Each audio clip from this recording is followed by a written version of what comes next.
We've got the whole crew together as we cover Ohio State with our instant analysis from Ohio State. There's something that doesn't feel right. Unbelievable effort from him today. Is E.J. Liddell going to crack the first team All Big Ten? I think he can be the guy. I'm not trying to start a quarterback controversy. He seems to have the durability. He certainly has the toughness. This is the question on a lot of people's minds here. Welcome to Buckeye Breakdown. Well, good morning, everybody, and welcome to Buckeye Breakdown as we get ready for the Buckeyes and the Arkansas State Red Wolves, which will be tomorrow. As you watch this, it's Friday morning, and the Buckeyes and Red Wolves kick off week 2 tomorrow at 12 noon. I'm Brendan Gulick, really happy to be joined by Joshua Perry, former Buckeye. You know him well, but he's going to be on the call for his first regular season Ohio State game coming up on Saturday, and certainly grateful for his time and his perspective on this week's game. Thanks for joining us, Joshua. How are you, man? I'm doing well. I'm excited to be on the show, and I'm excited to be on the call Saturday. I have to imagine that's probably pretty quickly full circle for you to be, a guy that you didn't grow up in Columbus, but you went to high school here. You got family in Columbus, and to have the playing career you had, and then to so quickly come back in a professional setting. What's that like?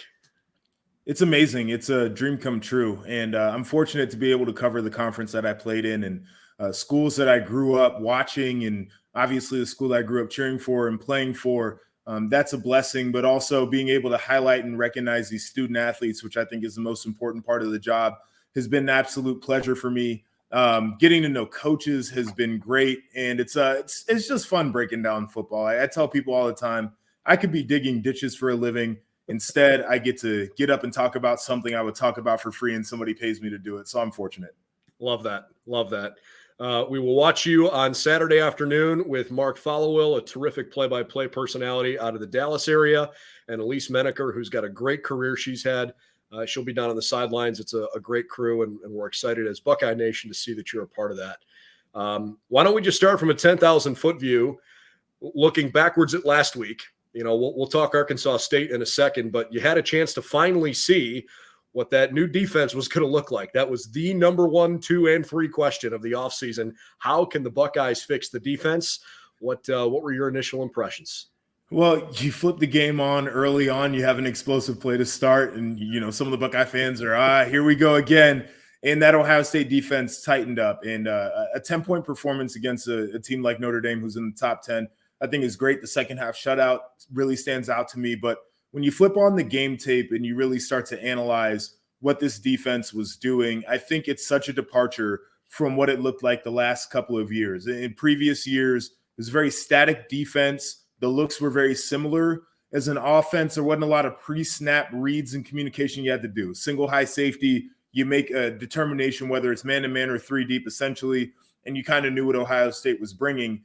And that can work with really great players, but you also have to have every single answer for all of the looks that you're going to get. And it felt like it got to a point where the answers weren't there. So enter Jim Knowles, and he's a guy who has every look in the defense, and it keeps offenses guessing. He told me during the spring, he wants to play offense on defense. He wants offenses to have to react to the defense instead of the other way around. So what does that look like? You get 3 down looks with the defensive lineman. It could be a combination of body types in there, which I really appreciate. You get that quote-unquote spinner, call it the jack. Some people call it the Leo, but that defensive lineman who's kind of moving around. He could be a dropper. He could be a rusher. It's extremely challenging for offenses to adjust to that. Then you've got the 4 down looks in the front, of course, which is a little bit more typical, but Jim Knowles isn't going to play it typical. He's going to bring the pressures behind it. He's going to be rolling the safety, so you never know what coverage they're in. I think it's aggressive. I think it's fun. I think it's fast. As we move forward this year, one of the things I will be on the lookout for is when Ohio State starts to see some of the better wide receiver groups throughout the Big Ten, how do you handle playing that man-to-man aggressive defense? Can you make sure that you don't let guys get behind you, and can you make the tackles in space? That'll be the key for the success of this defense. But the early returns to me, players are confident, they're playing fast, and offenses are really trying to get a beat on what's coming from this defense. And I think those 2 things are extremely important. A lot to unpack. And why don't we go maybe on the individual side? You mentioned that jack position. It was pretty obvious right away that Jack Sawyer looked like the kind of player that as an opposing quarterback, You better figure out where 33 is standing if he's on the field. Might be in a 3-point, might be in a 2-point. He might be inside or outside. But you get the impression that with his strength and speed, he's a really unique combination at that position. When you see Jack Sawyer and what you studied from him last year as a freshman in, a limited sense, but certainly high potential, where do you see that Jack has taken a noticeable step forward here this year? I think it's the understanding of offensive football, and that comes from understanding the defense, and he's had plenty of time in the film room there. But I think the greatest defensive players understand what offenses are trying to achieve, and they understand how that impacts the way that defense can be played. So you look at a kid like Jack Sawyer, and the ability to move around like that comes from understanding of the game, and you can see that. And he's playing the game a little bit because a lot of times he's not getting lined up until right before the snap. And so he knows what he's trying to manipulate in certain looks and certain defenses, and that plays to the advantage. But you talk about the physical skills too, and a year more of development has really helped him. His body looks phenomenal. He has this really unique sense of power in his game to where he can use the speed, but he's got natural strength. And that combination, I think, is really lethal. And his spatial awareness has gotten better too. And I think that's one of the most difficult things as a guy who has probably played with his hand in the dirt most of his career and has kind of seen more north and south, where now you have different dimensions out in space that you got to deal with. I thought he handled that extremely well, but that versatility is necessary, especially considering the way that D-line group looked on Saturday. The ability to plug and play those guys on different spots on the defensive line is going to pay dividends for Ohio State. The Buckeyes certainly have said they wanted to play depth at the defensive line. It looks like the top end of that depth chart is pretty darn good, and maybe we're going to see some continued growth from the guys that are knocking on the door on regular playing time. JT Tuimoloau obviously is a super highly recruited kid, and he looked really, really solid in week 1. Teron Vincent had a pretty nice game. Jack Sawyer had a nice game. But if you don't talk about Michael Hall on the defensive line, you miss the conversation. Obviously, he was reasonably highly recruited. A guy from Northeast Ohio, went to Streetsboro. That week 1 was a little bit, or I should say year 1, maybe a little raw and wasn't going to get on the field regularly, but had a huge offseason. And we had started to kind of hear, the last couple of weeks, hey, this guy's got a chance to be really, really good. If he plays in the game like he did in practice the last couple of weeks, look out. And Michael Hall had sort of his, welcome to Buckeye Nation moment pretty quickly in week 1. When you study somebody that has his size, his power, and you think about the interior defensive linemen for Arkansas State, who are big dudes, but maybe don't move super well. Thinking about Michael Hall, what he's got, how do you work against, for example, a 350-pound left guard or 330-pound right guard to try to clog the middle repeatedly this week? Yeah, I think it's going to be a difficult challenge for Arkansas State. I mean, Mike Hall, you mentioned the combination of his size and his speed and his power. It is uncanny. And I remember Kevin Wilson talking about him during training camp, like, many teams don't have a guy like that who hadn't been a rotational player really that can emerge the way that he had. And he showed us what he could do Saturday. Now, game plan wise, it's really difficult to handle a guy like that. Like, you think you want to kind of play the game going past him. Like, you don't want to run right at him, but he's got good change of direction. He's got pretty good awareness on the interior there. Saw kind of the way that he was swiping past some of the offensive linemen, getting them to lean over their toes, over their knees. Those guys were ending up finishing on their stomach, which is a bad place to finish as an offensive lineman. I truly don't know what you do with a guy like that. Maybe you try to send double teams at him, but then what do you do with the rest of the guys on the defense? It becomes really difficult to try to game plan against that. And just talking about Arkansas State across the offensive line as a whole, one of the things that jumped out to me is their body types. It feels like even on the edges are more guard body types. It doesn't feel like they have that elite length. And college football is becoming a length sport right now. And so I think Ohio State's going to have advantages everywhere. I want to touch on JT real quick because he popped on tape to me last year. Ohio State had a lot of trouble against some of the counter schemes that other teams were running. But when JT was in there, it might not have always been perfect, but he was knocking somebody on their behind, and you saw a continuation of that. Here's a guy who can stand just with a good base, knock a guard off of his feet, and then you watch him when he gets into his pass rush and his feet and his hips and his hands all work together. He's got a really violent swipe, chop, rip. It feels like a very good technical player that has elite traits and ability. And so for all the conversation about the last couple of years, does Ohio State have that Nick Bosa, Joey Bosa, Chase Young type of guy? I'm not saying that any of these guys are going to be top 5 picks, but what I'm saying is they got some guys who are ready to emerge. Larry Johnson's pretty good at teaching technique, isn't he? He is. He's great. He's one of the best in the business, if not the best. And certainly in the conversation, truly for the best of all time. He's been really, really impressive. Let's move back to the linebackers for a minute. I don't want to do a position-by-position breakdown with you, but Tommy Eichenberg obviously, took incredible growth last year from the beginning to the end of the season. He sort of had his banner moment in the Rose Bowl, which was awesome. And everybody had talked about how, okay, if Tommy's going to be the guy as the Mike linebacker, what can he do beyond being an inside zone run stuffer? And to me, the things that most impressed me this past weekend were watching Tommy chase Tyler Buckner to the boundary or find ways to show like, no, I got that step and I'm not going to let somebody outrun me. I don't know if he's got an NFL future as a longtime player, but this kid works so hard. He's so humble and his teammates love him. When you study somebody like Tommy and you think about defensive leaders, what is it to you about Tommy Eichenberg that makes you think, hey, if the Silver Bullets are going to be back this year, this is the guy they can rally around? I think he's just got a lot of resolve. Like he was a guy even last year when people weren't satisfied with the way that he played. He never quit. It never seemed like a guy who took anything to heart from outside of the program. Always felt like he was trying to build himself up. And again, flipping on the tape of him, I think one of the biggest things that has helped him improve is clarity in this defense. And you talked about his Rose Bowl performance, and I think that was more of that resolve that I talked about. He had to have a performance like that for Ohio State to be able to win that football game. Now you fast forward a year later, he's a guy who plays really fast because he knows exactly what he's asked to do. And I think that's a difference maker. I can go back to 2013 when I was playing. I was a sophomore. We had an extremely complicated defense where, you get a shift or a motion. We're checking out of one defense to another. We're playing hybrid coverages, a lot of communication involved. And sometimes it bogs you down. You don't know where to go.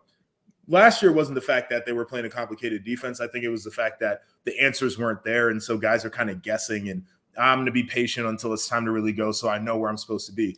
And now Jim Knowles is telling these guys, just pin your ears back and get vertical, like cause havoc, run through gaps. I'm watching them against the power play. The guard pulls, and a lot of times coaches will tell you, get over the top and then make the play on that side. And it seems like Jim Knowles is saying, nah, just run through that gap where he vacated and make the play from the backside. Just knife in there. On these blitz patterns, like the blitz ain't going to hit it perfect every time. Don't try to hit it perfect. Just hit it aggressively and then create some havoc and get up the field. And I think he's really taken to that mentality. For players, all you ever really want is clarity. You just want to know where you stand. Am I doing well? Am I doing poorly? What can I change? Where do I need to be? Just tell me that, and I'm going to do it. And that's what Tommy Eichenberg has done, and it's been phenomenal so far.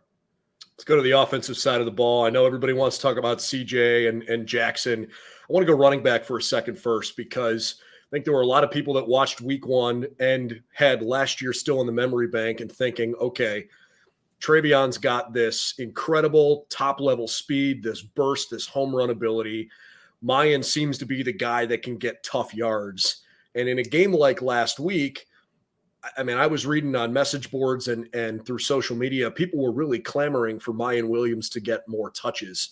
I'm curious how you see a running back who maybe has a better overall skill set with TreVeyon starting the game, taking maybe the lion's share of the really meaningful carries through those first 3 quarters before in the fourth quarter, you've got Miyan, who is powerful and fresh, and how much of a difference that made in a game that you had to grind out a win. Well, I think you got to play the hot hand. I think you got to call it the way that the game dictates. So if you're Ryan Day, you start off with TreVeyon Henderson and you stay pretty much in your base offense and how you want to attack it. So It's using TreVeyon in multiple ways, but also a lot of that is predicated off of the pass game being successful, maybe to loosen up that box a little bit and to create some of those running lanes. And as you get deeper into the game and Notre Dame maybe starts bringing those safeties in a little bit closer to the line of scrimmage, you need that downhill back who's going to get you the tough yards on the ground. I think this is a perfect situation for Ohio State because you have two very distinct backs that have different styles of running. So you can deploy them differently. You can keep either guy fresh, keep them in rotation, and then you can play literally to what the game needs. And I think the ability to adjust like that and to, put whatever your original game plan is to the side, say, you know what, you got to throw it out because this game isn't going the way that we had originally planned it, and roll with a guy like Miyan. I think that's phenomenal. So I'm pleased with both of those guys. I don't want people to get too far ahead of themselves and say that, maybe Miyan needs the lion's share of carries. I think that there is a role for both of those guys. TreVeyon Henderson is probably going to turn around one of these games and run for 200 yards, and then nobody's going to be talking about Miyan. But if you ask those guys in that room, I bet you both of them are satisfied with the fact that you can roll out multiple guys and be successful either way. I mean, TreVeyon was without a sliver of a doubt the most excited guy on the sideline when Miyan had basically, run the second half of that last drive, punched it down to the 3 and kind of looked at the sideline, and TreVeyon basically told him, you're not coming out of the game, go finish it. And then when he did the next play, he was the happiest guy out there. I love the camaraderie between those two guys. It really feels like they're pretty selfless. Let's go to CJ Stroud for a second here. His stat line week 1 was fine. It wasn't particularly impressive. And I think too often fans look at, okay, did a guy throw for 300 yards or did he complete, 85% of his passes? Like, how do we figure out if he had a good game or not?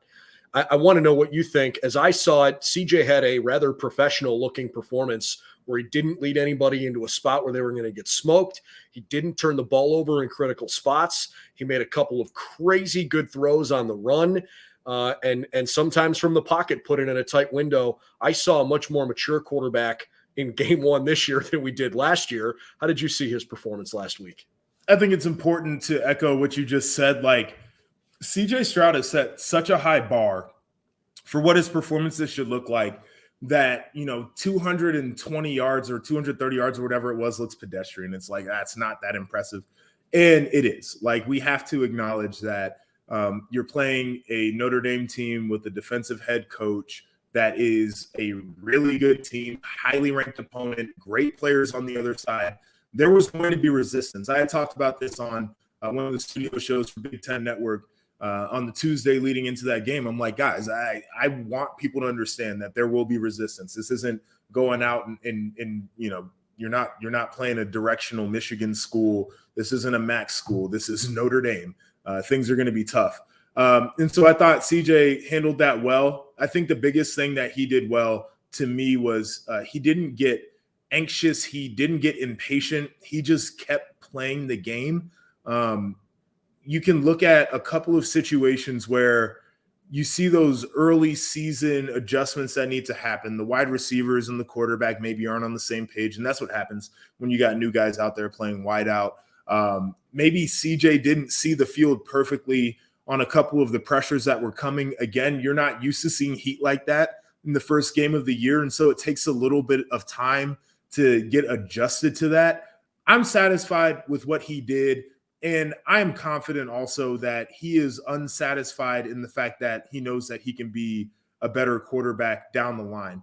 And so there's this balancing act that goes on within the program where you have to be patient. You have to take things one game at a time. I think you have to recognize the things that went well, but also you have to continue to strive to be great. And I know that's exactly what CJ is going to do. I know that's how Ryan Day thinks. And so this is a great starting point for those guys. If there is one point of disappointment, I think the first half could have been just a little bit cleaner.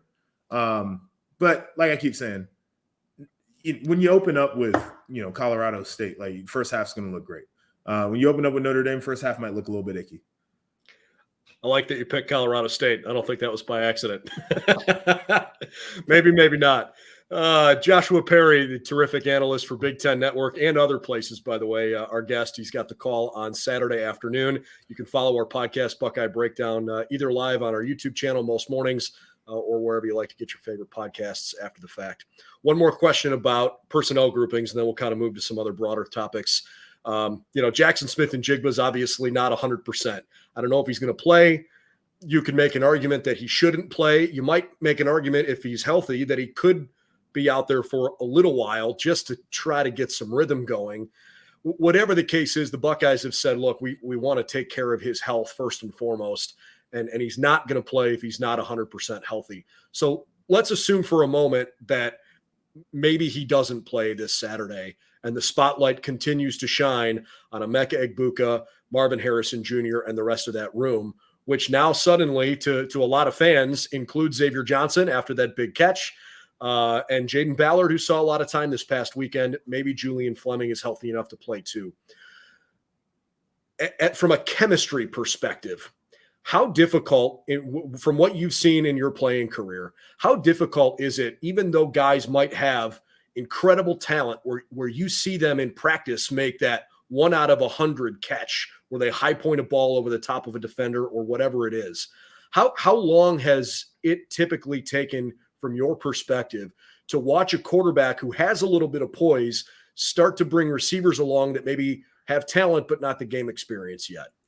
A few games. I think that's a pretty natural progression for these things to happen. I think what's good now is you had the big test, and you learned a lot more about yourself than you would have if you were playing a lesser opponent in week one. So you have that information that you can take out to the practice field, and then you can incorporate into the next week's game plan. And now you get a chance to go test it out against an opponent that is going to be overmatched. And so for those guys, I think that helps a ton with getting into rhythm, with feeling comfortable, with gaining confidence out there on the football field. I think CJ's role is extremely important, obviously, in telling those guys what he expects and what he likes and how the great players before did it.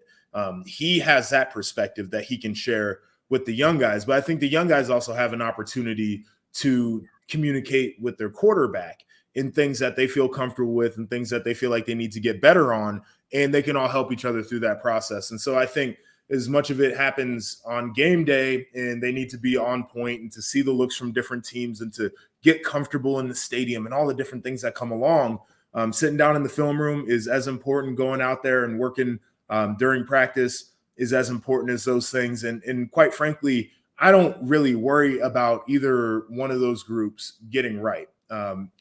When you put Corey Dennis and Ryan Day together with Brian Hartline, and you tell them, like, hey, these guys got to be top end as the season goes on. This has got to be the best group in America. I am confident that those guys get it done. They have certainly figured it out a time or two before. Okay, maybe away from the current crop of players, and just from your perspective as an alum of Ohio State football, how pleased are you with the state of the program, both currently and the prospect of what you think Ohio State football can continue to be during a time where college football seems to be changing by the day? Well, Ohio State's in a great position, I think, compared to most schools in the country. You look from a recruiting standpoint, Ohio is an easy place to get to, and we have created national recruiting inroads from the time that I was there up until now at Ohio State. So I think that's a given that you can go out and get players from a name, image, and likeness perspective. You're talking about a huge brand, a college town that is also a huge city. And I think of Austin, Texas, maybe as the only other place that is a true college town that's also a big city. A lot of places don't really have that advantage like Ohio State does. So I think they're great there. Ryan Day is the leader that you want in 99% of the ways, because he is a guy who can connect with players, and he's big on family, and he's honest, and he is a great football mind who can attract really good assistant coaches and build a program up that way. And so I'm really satisfied. And I know a lot of people will go back to, the Michigan game, and they'll make that the critique. And although that is as important as anything around Ohio State, the other thing I would say is dude hasn't lost a lot of games. I don't anticipate that he loses a lot of games.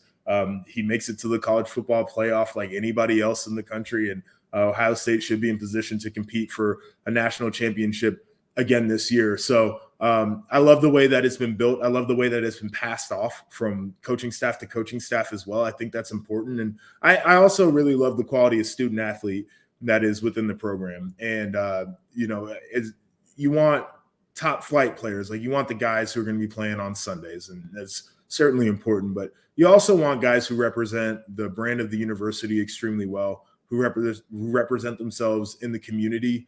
And I think that Ohio State has found the best of both worlds. You're not hearing about a bunch of guys getting in trouble, and they're not embarrassing themselves or the program. And there's a lot of guys who are going to be playing on Sunday, so you got it all. Man, I totally agree. And it's so obvious when we talk to a lot of these guys on a weekly basis. They're polite, they're professional, they're well-spoken. Most of them are pretty direct. You just get the impression that today's student athlete is pretty aware of all the stuff that's going on off the field that they know they need to handle right if they want to have the right career for themselves, because a lot of these kids grew up in the era where social media started to become a popular thing. And a lot of times people were telling these kids from a young age, be careful what you put out there, because you don't know what that perception could do to you later. Well, I would say this too about recruiting to Ohio State is you have to recruit a certain profile of kid because of what the university is. Like, you can't just have any old body, because it's the hottest thing smoking in the state of Ohio. It's the biggest thing in Columbus. All eyes are on the program. You're playing on a national platform, like every game, everybody's talking about you, everybody's watching you, and you have to have a certain kid that can handle that. And I think Ryan Day and his staff have done a really good job of pinpointing those kids that can handle this moment. They can make the most of it on the field. They can take advantage of the opportunities that have presented themselves off the field. They get it done in the classroom. Like, that is a difficult task, is handpicking a guy. And Urban used to talk about this. I thought his philosophy around it was really unique, but he used to tell us all the time that every player that was in that program was handpicked because they were cut from a certain cloth that they should be at The Ohio State University. And I think Ryan Day has taken that to heart. Mark Pantoni, obviously a huge part of that. He's continued that tradition up from Urban, but like, you got to have a different guy. That's the only way it works at Ohio State. A few more minutes with Joshua Perry as we talk about Ohio State and Arkansas State. We'll get to some keys to the game for the Buckeyes in just a moment. But first, I'm curious on your perspective on the college football playoff expansion. Fans have been clamoring for it. Kind of felt like a Friday news dump the way that they just sort of put it out there last week. Your thoughts on, is 12 the right number? Did you want the playoff to expand in the first place? And how do you think this affects the future of college football? You want my honest thoughts? Yeah, hit me. 12 is too many. Okay. I've struggled with this for so long, and I understand the attraction of 12. And I know a lot of the other media people would tell me I'm stupid, but I think 12 is entirely too many. Now, from my media perspective, like, give me all the games. Like, I love talking about games. I love watching games. I love analyzing games. And, more inventory and more important games means more money for the networks. Like, I financially could benefit from this. Like, it's great from that regard. In practice, like, is 12 teams the right pool? And I don't know if I can get there. And if you look at the teams that would have made it last year, you would have had a Utah team in there that Ohio State saw in the Rose Bowl. And I respect Utah as a program. I think they've done a phenomenal job of building, of recruiting, of staying nationally relevant. And that's a difficult spot to do it from.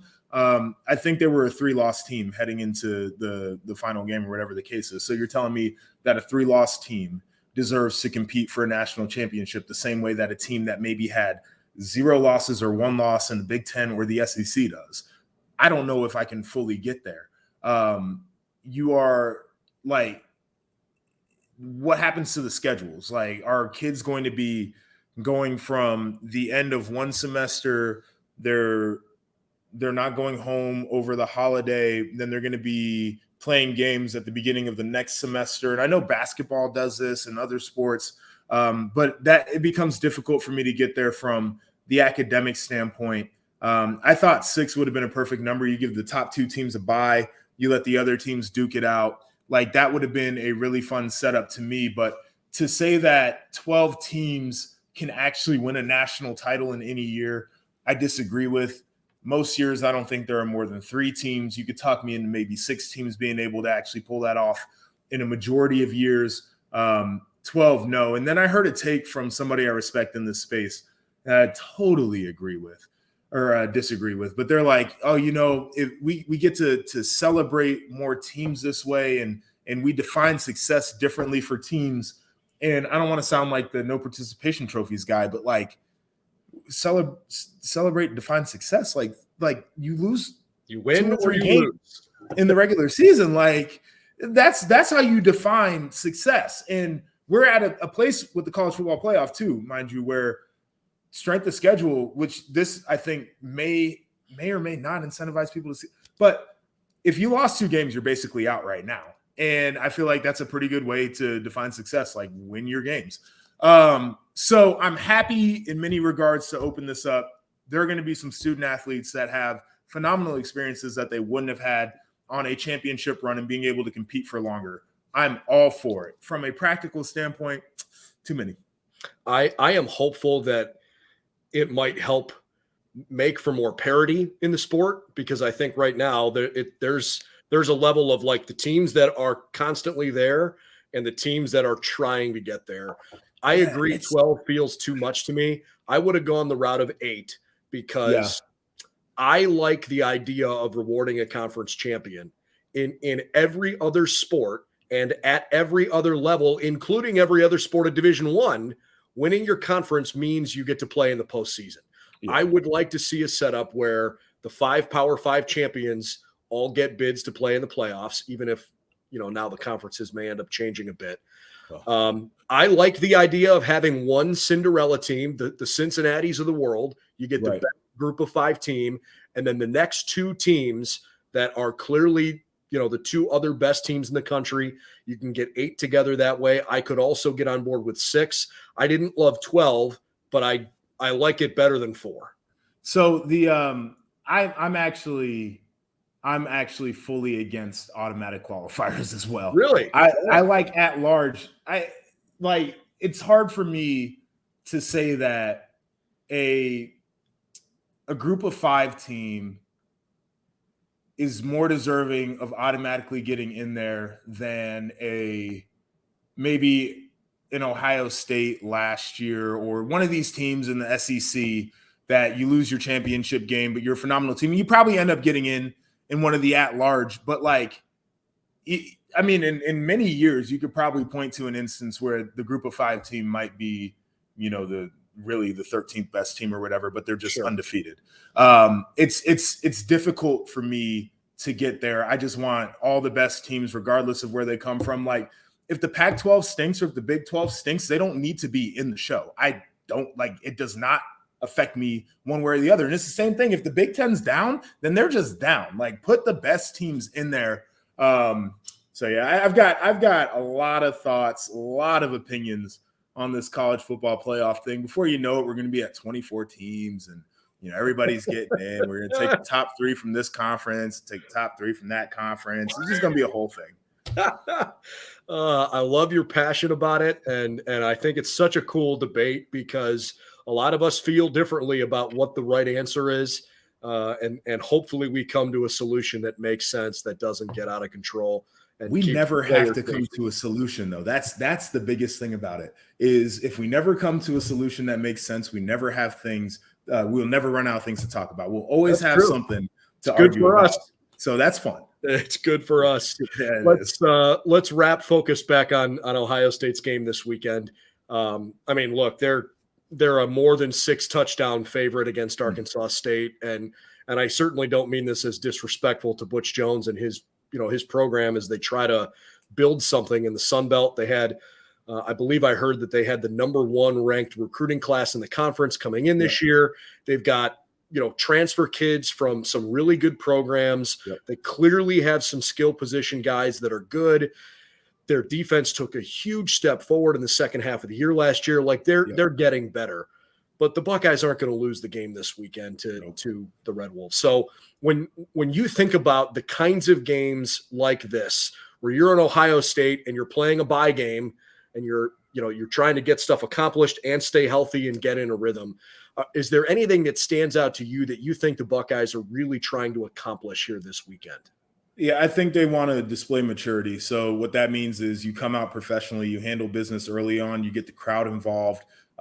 You don't have mistakes, penalties, substitution errors, those types of situations. You take care of the football. You don't let the ball go over your head on defense. Like, those are the biggest things that you can grade in a game like this, because those are the things that matter in any game that you play in. And those are, quite honestly, the things that would keep an overmatched team like Arkansas State in the game. So I think that's where the conversation starts. But you mentioned some of the talent infusion that's happened with this Arkansas State roster. And I think it's important to understand, too, that Ohio State needs to take those players seriously. Those guys aren't just going to roll over. You got Blackman, who transferred in from Florida State, and I believe he was top 10 in passing yards or some passing touchdowns maybe before he left there. He's taken a big step forward in terms of his maturity and in terms of the way that he sees the field, in terms of having answers. So that means when your first read isn't there, how do you fix it so you can get to your next read and make the right play, or even throw the ball away or eat the ball, whatever that may look like. They've got a running back who repurposed his body. He's got better stamina than he ever has in his career. It's important there. They've got tight ends that can be multiple, whether they're inline blockers, whether they're guys that can get down the football field. I think, like most schools at their level, their offensive line has some real issues, and it's going to be a challenge. And defensive line wise as well, they've got athletes. I don't think they've got a great defensive line, but they're going to play in a very aggressive style of defense. One of the things that I saw when I was breaking down the tape of them is they run 6-man pressures, and they'll play man-to-man behind it, but they do this other thing that we used to do at Ohio State, and it's super challenging for quarterbacks, is it's called a hot blitz. And so what it is you run a 6-man pressure, and then you have a 2-under 3-deep coverage behind it. And a lot of times it looks very static before the snap, and the quarterback doesn't know that the pressure's coming. And then you got 6 guys barreling down at you, and you're trying to find the one-on-one, but these guys they're not on body. And sometimes you have a player that'll step in front of a football because the quarterback doesn't see what zone he's covering. And so you got to be prepared for things like that against this team. And I'm certain that they're not going to hold back on their aggression. They have nothing to lose by being aggressive. The ball goes over your head. It could have gone over your head playing static defense anyway. You could have had a 4-man rush and the same thing happens. So those are the things I'm going to look for. All of that to say, Ohio State should be able to handle every single bit of it. But I think this is a well-coached team. Butch Jones spent time around Nick Saban, and I was on the coach's call with him earlier in the week. And he had talked about the things that he learned and how that has changed his paradigm in coaching, not only from program building and some of the things that he does. And he's got some overlap with Urban Meyer. They're pretty close friends. And so a lot of the program building aspects are similar to what Ohio State was under Urban, but also the way that he manages games. And I talked to Brett Bielema about this in his time in New England with Bill Belichick, and he was very upfront about it too. But those guys felt like they had an opportunity to go back to school at a midpoint in their career and to learn in ways that other coaches don't get to learn, and then to implement that into their programs. And so that says that this is going to be a well-coached football team that probably won't make a ton of mistakes either. So Ohio State's going to be challenged in certain ways. It's just the fact that the personnel is so overwhelming when you're Ohio State that all you have to do is execute the game plan as prescribed by your coaches, and you'll be successful. The Buckeyes certainly are looking forward to getting into a good rhythm, and we are really excited to watch the game both in person and then very quickly thereafter watch it again on the replay if you're not at home the first time around. Joshua Perry will be on the call, former Buckeye. We're awfully proud of you in Buckeye Nation for your rapid rise through the media ranks after you had a great playing career, and really look forward to watching you this weekend, man. Thanks for being so gracious with your time. This was really cool. No, it'll be a lot of fun. I'm glad to be back in Columbus for a game. It's been a little while, and I appreciate you allowing me to come on your platform.